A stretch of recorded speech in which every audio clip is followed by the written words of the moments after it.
علامہ ابن جزری رحمۃ اللہ علیہ کی ایک کتاب ہے غایۃ النہایہ فی طبقات القراء، اس میں انہوں نے واقعہ لکھا، خلیفہ ہارون الرشید بیٹھے ہیں، اس دور کے دو بڑے امام، قرات کے امام، امام کسائی رحمۃ اللہ علیہ اور امام یزیدی رحمۃ اللہ علیہ، دونوں اپنے دور کے بڑے جید علماء، قرات کے ماہر علماء۔ مغرب کی نماز کا وقت ہو گیا، خلیفہ ہارون الرشید نے کہا ایک آدمی نماز پڑھائے۔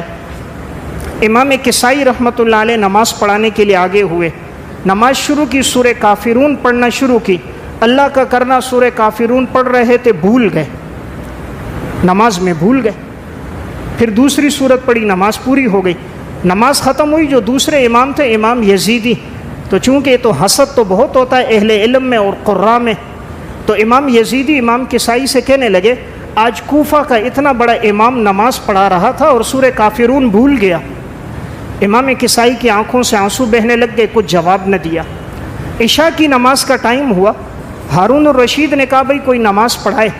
امام یزیدی سے کہا آپ پڑھا لو، مغرب کی امام کسائی نے پڑھائی تھی۔ امام یزیدی گئے، اللہ اکبر الحمدللہ رب العالمین پڑھا، آگے سورہ فاتحہ بھول گئے، سورہ فاتحہ بھول گئے، لقمہ دیتے پڑھ نہیں سکتے، ایک لقمہ دیتے آگے بھول گئے۔ جب نماز ختم ہو گئی، امام کسائی نے فرمایا امام یزیدی سے تکبر نہ کیا کرو، یہ اللہ کو پسند نہیں ہے، تم نے میرے اوپر تکبر کیا نا، سورہ کافرون بھول گئے، خدا نے تم سے سورہ فاتحہ بلا دی۔